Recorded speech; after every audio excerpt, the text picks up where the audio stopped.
شان نزول کہ بھئی یہ آیت کیوں اتری، کیا حالات تھے اس وقت، کس کے لیے اتری، وہ کیا کر رہے تھے جبکہ یہ آیت نازل ہوئی۔ اگر آپ کا ترجمہ اس شان نزول کے مطابق ہے پھر تو ہم اس کو مانیں گے، ہم اس کو مانیں گے۔ اور اگر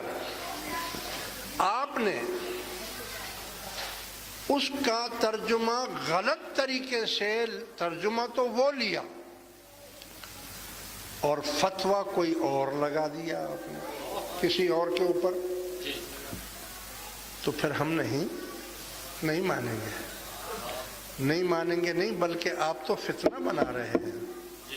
اسلام کے نام پر، آپ تو فتنہ بنا رہے ہیں۔